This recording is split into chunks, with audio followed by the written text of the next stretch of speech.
Welcome to NFL Live, where we have breaking news from all across the league today, and most of it's not good. Adam Schefter, fill us in, starting with some rough news for the LA Chargers. No, Dan, lots of bad news across the league, starting with the Chargers and center Tyler Biadasz, who signed a 3-year, $30 million contract, but wound up hurting his knee yesterday. There's damage to the ACL. There's other damage in the knee as well. He's going to be out indefinitely, and the Chargers are going to have to find another solution at center for an indefinite period. And speaking of devastating injuries, the Houston Texans wide receiver Jayden Higgins, who was locked into being Houston's number 2 receiver this year, suffered a torn ACL. He is now out for the season. A devastating blow to Higgins, a big blow to the Texans offense. They are now one weapon down. And another team that is now down, another weapon, is the New Orleans Saints, who this week also lost wide receiver Jordan Tyson. Now have lost running back Alvin Kamara. Has got a sprained MCL. He's going to miss at least a month. That could sideline him into the start of the season, and that's going to mean a larger workload for Travis Etienne, their free agent running back addition. And speaking of losses, Jonathan Grenard, whom the Eagles traded for during the draft from the Minnesota Vikings, has been dealing with a pec injury, and the defensive coordinator of the Eagles, Vic Fangio, said today there is concern that he's going to miss the start of the season. And that's not the only injury the Eagles have had. Mekhi Lemon has been dealing with a hamstring injury. He was back at limited practice today. Meanwhile, Tyler Warren, the Colts' outstanding young tight end, just left practice a short time ago with an apparent groin injury, still in uniform without a helmet, probably done. If this sounds like Breece Hall from earlier in the week, maybe it is also a groin injury. Hopefully it's not too bad for Tyler Warren and the Indianapolis Colts. Well, there is Adam bringing us all down to start the show here on a Wednesday with a rip of injury news from around the league. Let's get everybody outside into the nice weather in Foxborough, where the Eagles are facing the Patriots in joint practice today, which of course meant a reunion between A.J. Brown and his former team. Also meant Sal Paolantonio was on the scene, and after practice he caught up with A.J. Brown. Listen to this.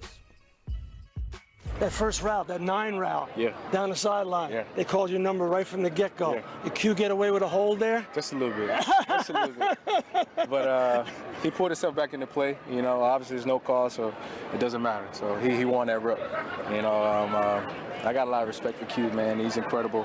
He's going to continue to get better, and I'm expecting some big things from him. What do you think of your quarterback? You're spending a lot of time with Drake May after practicing one-on-ones, right? Just going through film, going through your catch tape to try to improve. What do you think so far of his approach? Of Drake. Man, he's a true leader. He's a true leader, man. How so? He's young, man, and he's always watching tape. He's always trying to get better. We're sitting talking about the defenses and what you like and how you see the game, and we're trying to see it at the same time. You know, that's the biggest hurdle right now. You know, obviously when we sit down and we talk in the meetings, it's easy. But when we out there and the bullets flying, we need to think at the same time, and that's where we're getting to. And we've done good. We have done good sometimes, and we miss the mark sometimes as well, and that's expected. You know, because we still learn each other and we're still trying to keep this thing going. Still got love for Philly? Always. I will always have love for Philly, regardless of if I'm liked or hated. It's love, you know. We won a Super Bowl together. I'll never forget that. I love my fellow teammates. I still talk to them. It's love, man. Talk to Jaylen?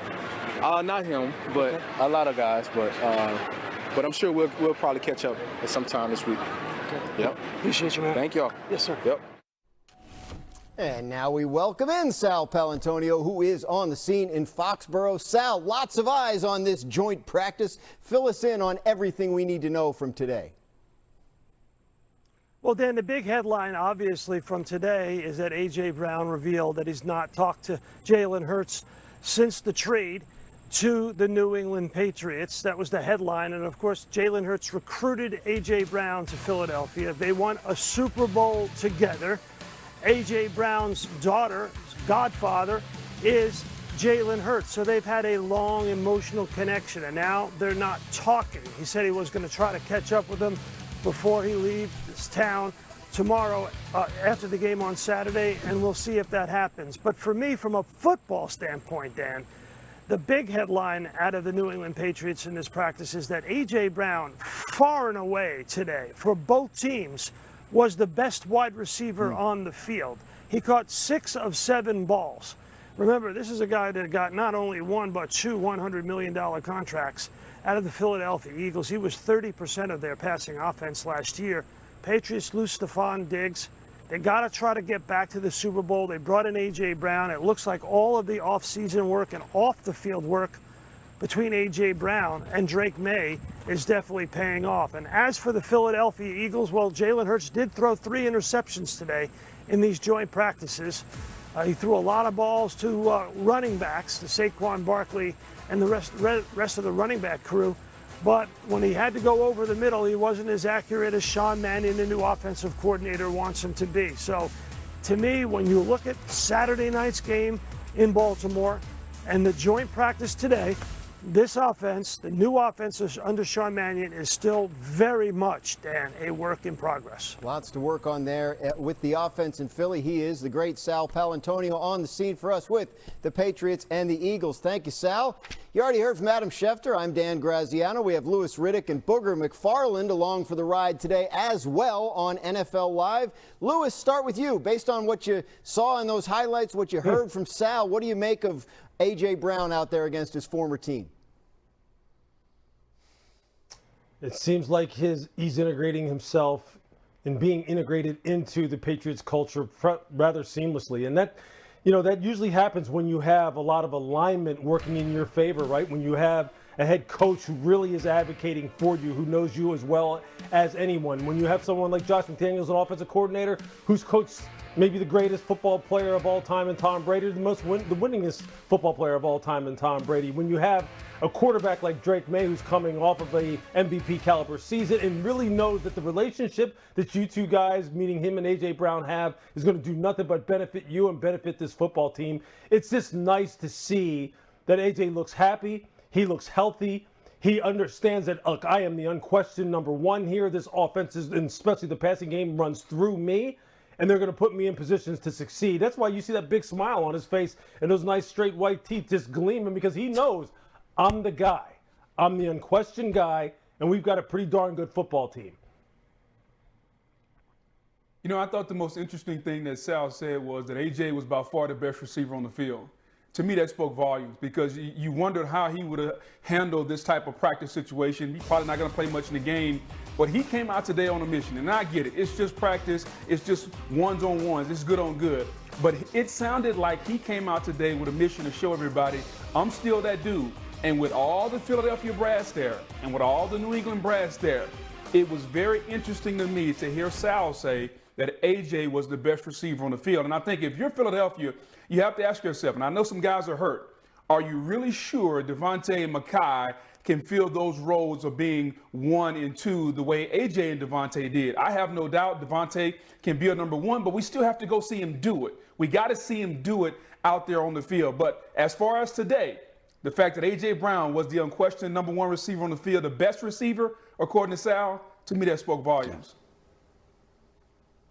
First of all, credit to Sal for asking the question that everybody wanted to know. Did you speak to Jalen? Yeah. No. Not many people would have followed up the way Sal did, so kudos to Sal for doing his usual great job there. Beyond that, the New England Patriots wide receiver room is loaded with the acquisition of A.J. Brown and Romeo Doubs. You now have other wide receivers there, like Pop Douglas and Mac Hollins and Kyle Williams, guys who last year they were counting on to make big plays, who really don't have to do that with this current iteration of the Patriots offense. A.J. Brown has given them the depth at wide receiver, the big-time guy at wide receiver that the Eagles now could use without him. That's just the way it goes when you trade away a talent like that. The Eagles, of course, get back a future first-round draft pick, and they'll reap the benefits of that down the line. But this season, the Patriots have an added bonus weapon in A.J. Brown, and they still have Kayshon Boutte here. And as we begin to see wide receiver injuries mount across the league, Jordan Tyson in New Orleans, Jayden Higgins in Houston, you have to wonder which teams will be calling New England to see if there's a wide receiver to try to pry loose from the Patriots. Yeah, we've been hearing Kayshon Boutte's name in those trade rumors for a few months now. You wonder if something does accelerate as the season gets closer. Now back to the injury that Adam told us about at the top of the show. That was Chargers center Tyler Biadasz out indefinitely with an ACL injury. Chargers and the offensive line, it's the same old story. They lost tackles. Starting tackles were Sean Slater and Joe Alt last season. Now their starting center could be out a while. Slater, by the way, has missed a bunch of practice time during training camp already. And so, you know, the Chargers are trying to figure it out as usual on the offensive line. Here's their head coach, Jim Harbaugh, talking about how he handles these situations. Takes the wind out of your sails. You gotta sleep it off. You know, one night wasn't enough, and you know, but trajectory of the team is outstanding. But yeah, you know, you get the player like Tyler Biadasz, who was, I mean, just been so dialed in, so invested in the team. Booger, I was at Chargers camp. They were talking about Biadasz and how thrilled they were when Washington cut him, how excited they were to be able to get him. He fits everything they want to do on offense. How big a loss is this for the Chargers offense? Yeah, I think it's a huge loss. First and foremost, if you're a Charger fan, man, I feel for you. I mean, 1 year it's Joe Alt, it's Rashawn Slater. Like, they always seem to have a huge injury out there with the Los Angeles Chargers. So I just feel bad for their team because that kills all the morale. And some people will say, yeah, this is just a center. Well, think about what happened with the Detroit Lions when their center had to retire, and the offensive line just couldn't get right. The center is a key position. It's the center of the offensive line. It makes all the calls. Depending on your quarterback, it may set the protection. So this is a huge deal. I think as long as their two tackles are going to be healthy, though, they can make up for this. But make no mistake whatsoever, losing a starting center, the middle of the offense, somebody who's going to help your quarterback make all the calls and set the protection, that's no small deal.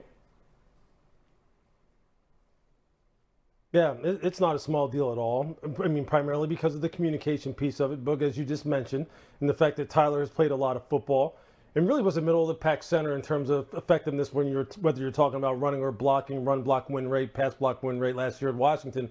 But the good thing here is that this football team really did go out in the draft and really try to draft some depth. And they have a guy named Jake Slaughter who's going to wind up, probably stepping in for Tyler Biadasz, who was a second-round pick out of Florida, who I really like. Who, as you can see here on your screen, this is a guy who's got good quickness. He's got good lateral mobility. He's got good pass pro technique. He can sit down and he can anchor. He's got guard center versatility. Mike McDaniel, offensive coordinator, talked about the fact that he was a guy who in the first preseason game played guard. He can play center. So I think, look, he's going to need to step up now. He's a second-round pick. Second-round picks, I don't care what position it is, they are guys who you figure are going to, at some point in time, be starters on your football team. They need to make sure that they fortify this offensive line. First and foremost, they need to make sure they don't lose anyone else. Right. Because, look, Justin Herbert has just taken way too many hits. They weren't able to capture the line of scrimmage last year. The run game was, non-existent. And Mike McDaniel knows that all starts up front with availability and then the ability to develop these guys as a group of five into a cohesive unit. And without it, they're dead in the water. They're just dead in the water, man. So they cannot lose any more people. Jake Slaughter's going to have to step up and play big. Yeah, second-round rookie. They had been working him as a possible starting guard, but maybe moving him back to his natural position as center. And as you saw a minute ago there on our screen, the Chargers drafted 4 offensive linemen this year, trying to make sure they don't get caught short at those vital positions again this season. We're just getting started here on NFL Live. Kyler Murray has won the starting quarterback job in Minnesota, but Boog is going to tell you what he needs to do next to have the best possible impact on the Vikings offense. Plus, Fernando Mendoza has already made an impression in preseason, but this week brings a different challenge, the Texans' starting defense. Can Mendoza meet the moment? We'll discuss that. He is now the starting quarterback for the Vikings after winning a competition this summer against J.J. McCarthy. Vikings head coach Kevin O'Connell spoke today about what he's looking for from Murray during these joint practices. Regardless,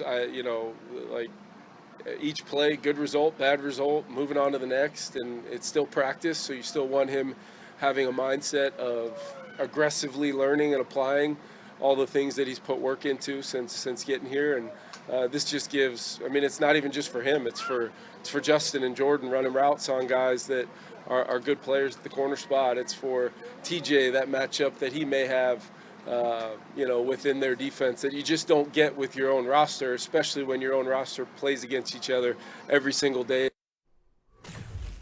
Boog, now that Kyler has been named the starter, what is the thing you believe he needs to focus on?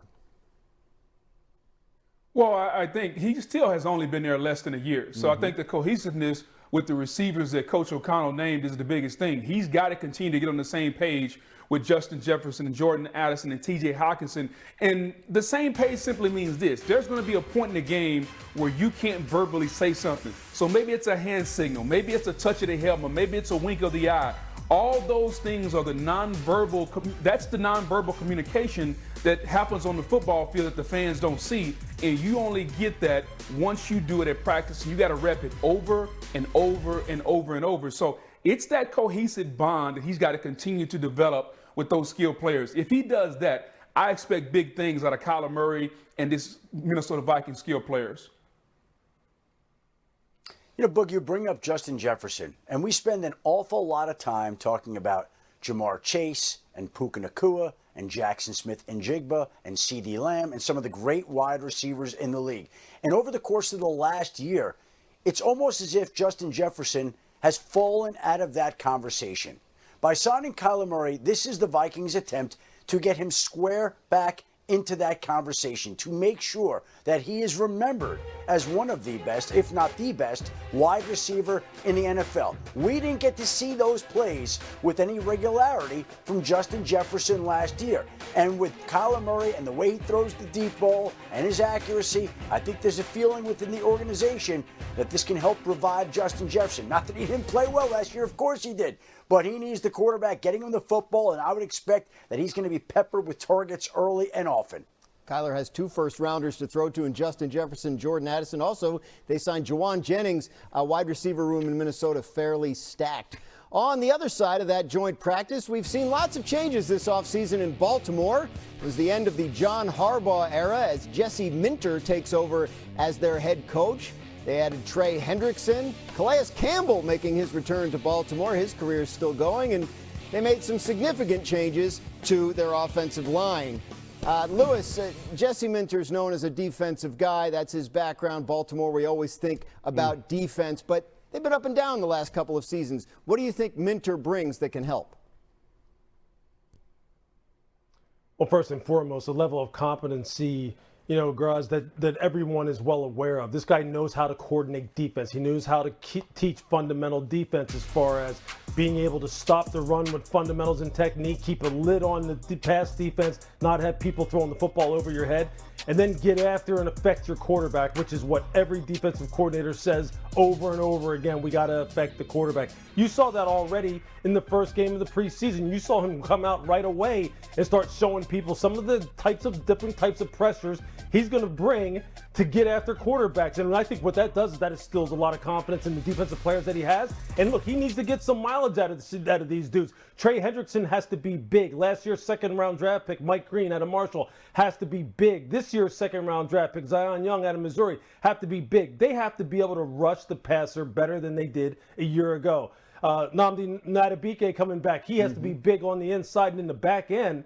They have to be better in terms of keeping a lid on the defense and not having the ball go over their head. Nate Wiggins has to be huge on the outside. Kyle Hamilton has to be huge at safety.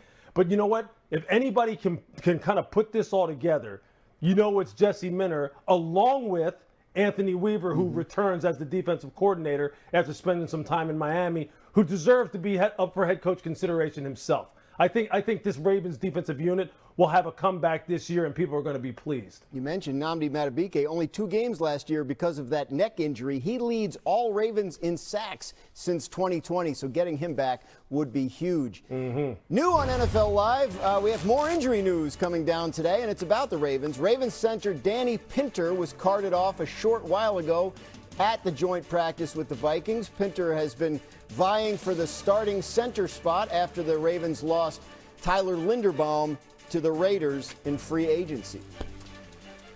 The Texans were counting on Jayden Higgins to take another step this season, but they're going to have to move forward without him. What does Higgins' injury mean for C.J. Stroud and the Houston offense?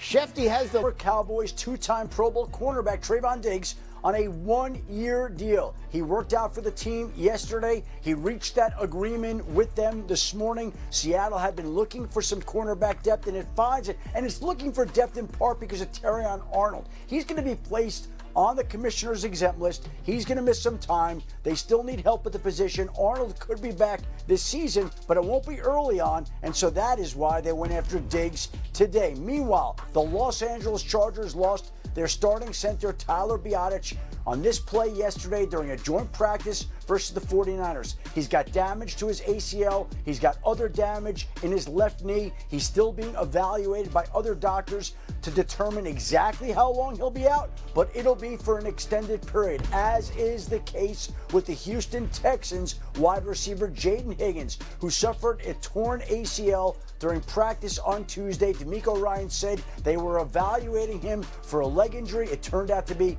the worst case. His season is over. A torn ACL for the young second-year wide receiver who was poised to be Houston's number 2 wide receiver, and that leaves the Texans one man short at that spot. They may have to make a move here to shore up that position. No question. Lewis, the Houston Texans had high hopes for Higgins in his second season. What do you think of what they have left over for C.J. Stroud in that wide receiver room? Well, I mean, what it means now is like Nico Collins has to stay healthy, man. I mean, he's always been wide receiver 1 on this football team anyway, but it makes it critical for him to absolutely stay healthy on the outside. They still have Xavier Hutchinson, who's on the roster, who has the same kind of physical profile as far as being those, big 6'2", 6'3", like Nico, X type of receivers that can win on the outside. They still have Jalen Noel, who also came in last year along with Jayden Higgins. They came in as a tandem from Ohio State, who's more of the slot guy on the inside. You see him there on your screen, number 14, who is this blazing fast, a big-time playmaker. It makes the health and the availability of a guy like Tank Dell all the more important as well. But look, this is big. I mean, this is a big deal because Jayden Higgins was tied for the team lead last year in touchdown receptions, third in receptions, third in yards. So it's a big loss, especially when you're looking at just how important it is for C.J. Stroud to have a big-time year here in 2026 as well.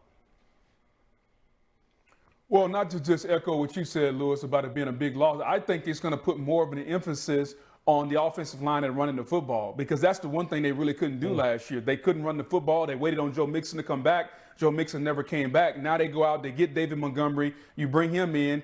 Can he be your every down back? I don't know. We're going to find out how much gas he has left in the tank. But I think to say that the wide receiver core has taken a hit with this Jayden Higgins injury news would be an understatement. We don't know what Tank Dell is going to be. All accounts, he looks pretty good so far. What's he going to be once he gets back to full health? Nico Collins, can he stay healthy all season long? I just think this is going to put more of an emphasis on how they want to run the football, because this cannot just be C.J. Stroud and throw it around. We put a lot of pressure on this young man, and he's got to live up to his home deal because he didn't finish the season off well last year. But they got to run the football to have a more balanced offense. Heading into year 4, C.J. Stroud really has never had a reliable running game in Houston. Obviously, they hope that they have fixed that this year. On the flip side of those joint practices in Houston are Fernando Mendoza and the Raiders. Mendoza has been going against the Texans' first-team defenses the last couple of days, and he had a lot to say about that experience. We got so much work, whether it was move the ball, first down, third down, red zone, 2-minute. There were so many situations, and I believe overall it was a positive day. There were plays that I loved and plays that I wish I had back, but in reality, that's a lie. I wish I didn't have them back because it's a growing experience, and it's practice. It's practice, and this is what I love, and it's just a beautiful day to play football here, and I'm so happy you have so many things to learn from today. We need more Fernando Mendoza press conference sound, whether he starts or not. Recent history tells us quarterbacks drafted number 1 usually start in week 1. Look at the last 10 seasons. Quarterbacks that went number 1 overall have started in week 1, going all the way back to 2019. You got to go back to 2018 with Baker Mayfield to find the last one who didn't start in week 1. But on this list, the only one that won their game was Caleb Williams of the Bears. Boog, look, Mendoza sounds fantastic. We love hearing from him and the way he talks. Yeah. But is there anything he can do in these joint practices to change their minds about whether he starts week 1? No, not at all. There's absolutely nothing he can do. He can continue to give press conferences. We're going to want to hear him talk. Yes, and please. he sounds like a little kid that just went to the first day of school. And when he comes home, you say, "How did school go?" And he gives you like 5 minutes worth. Wait till he gets to the 12th grade. He won't be saying anything. But as far as these joint practices are concerned, I'm of the firm belief, just like Tom Brady, rookie quarterbacks should not play at least from the first game. He needs to sit down. He needs to learn. And I think if they're going to follow the Tom Brady method, which by all accounts they are, since he's part of the organization, they got Kirk Cousins. Kirk is going to start. Allow Fernando to get his feet wet, be a rookie, understand the processes of being a quarterback in the National Football League before you throw him to the Wolves. Now, I'm not saying he doesn't need to play this season. I'm just saying on September to whatever that is, 12th, 13th, whenever toe meets leather, it needs to be Kirk Cousins who takes the first snap for the Las Vegas Raiders. And it's a beautiful day to play football. It's a beautiful day to talk about football. How could somebody like that, who has an attitude like that, not rub off on the entire building? Just tremendous to watch. But this is going to be Kirk Cousins' job. That's why they signed him. And he's the perfect guy to learn from, to be around. He knows what Fernando Mendoza is going to need. Mendoza knows that there's no rush to get him out there, unlike those previous 6 number 1 overall quarterbacks. And that's the thing that I always find interesting, too. There have been so many of those teams that have said, we're going to take our time. We're not going to start our guy right away. We want to make sure that we don't rush him along. And lo and behold, each of the last 6 quarterbacks selected number 1 has started on opening day. The Raiders have said just what these other teams have said initially. We're not going to rush him along. Let's see how long they stick to that. Yeah, we know eventually he's going to have the job, Lewis. He's the number 1 overall pick. But whenever that day comes, what does this experience of going against a top-flight defense like the Texans do for a guy like that? Look, everybody talks about in the NFL how the speed of the game changes when you get to this level. The speed of the game, throwing windows open and close in a hurry. The pass rush is on you sometimes in under 2.5 seconds. It's like you have no room to breathe. It's just like controlled chaos. Well, that's what he's getting to see with the Houston Texans because they're the very best at it. Look, iron sharpens iron, right? This is what you want. You want to see your young quarterback go up against a defensive line that is going to be touching him in 2.5 seconds or less a lot. The throwing windows are going to open and close in the blink of an eye. His anticipation, his understanding of route progressions, where he needs to go with the football, his mechanics, all of that stuff he's going to have to be super, hyper focused on when you're playing against a team like this. There are no gimmies. There are no, there are no FCS or Division II teams on the schedule when you get to the NFL. And right now he's getting a taste of what it's like to play the best of the best.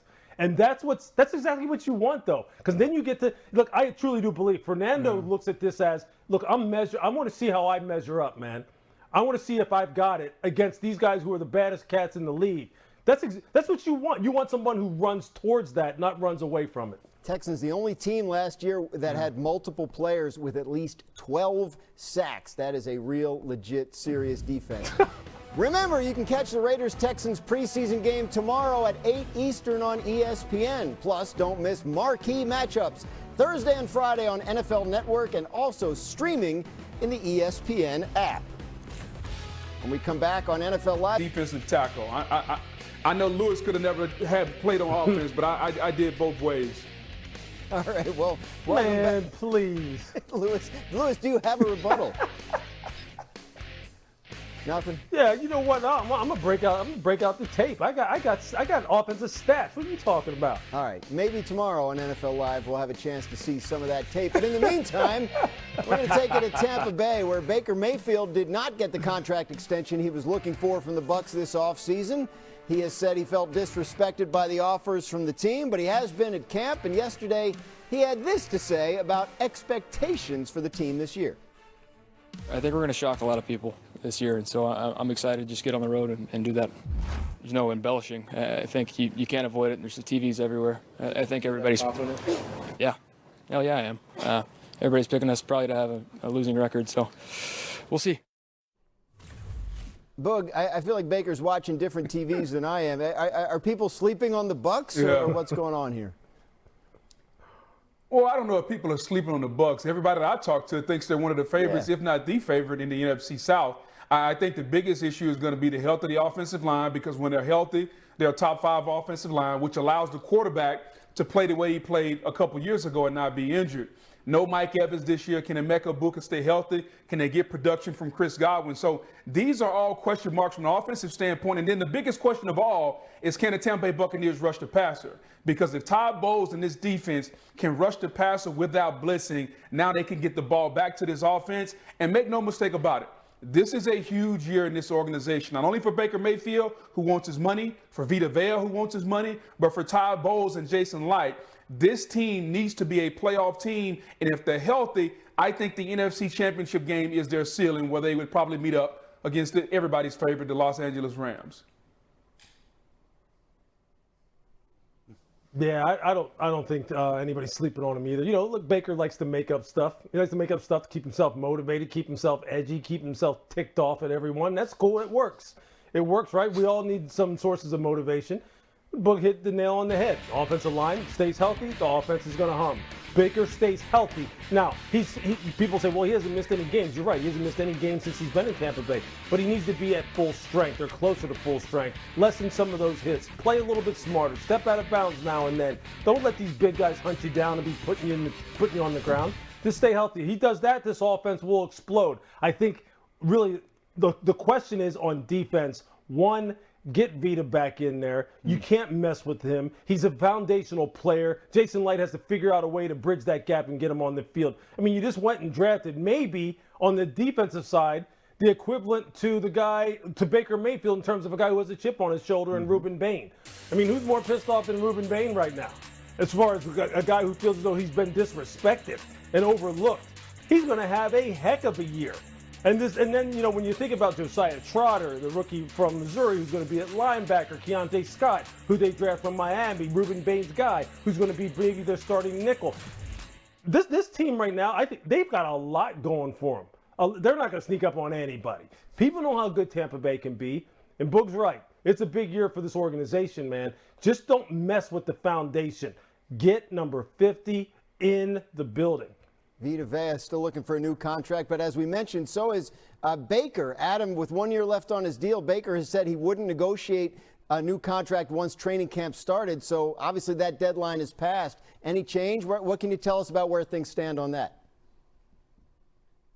He's been a man of his word so far, and he is perfectly fine playing out the last year of his contract this year and facing the strong possibility that he could be franchised after this year. There is no Baker that's better than a annoyed, irritated, mad Baker, which is what he will be this season when he doesn't have the contract extension. Again, could something change before the season? Sure, it's always possible, but he's given no indication that he's willing to do that.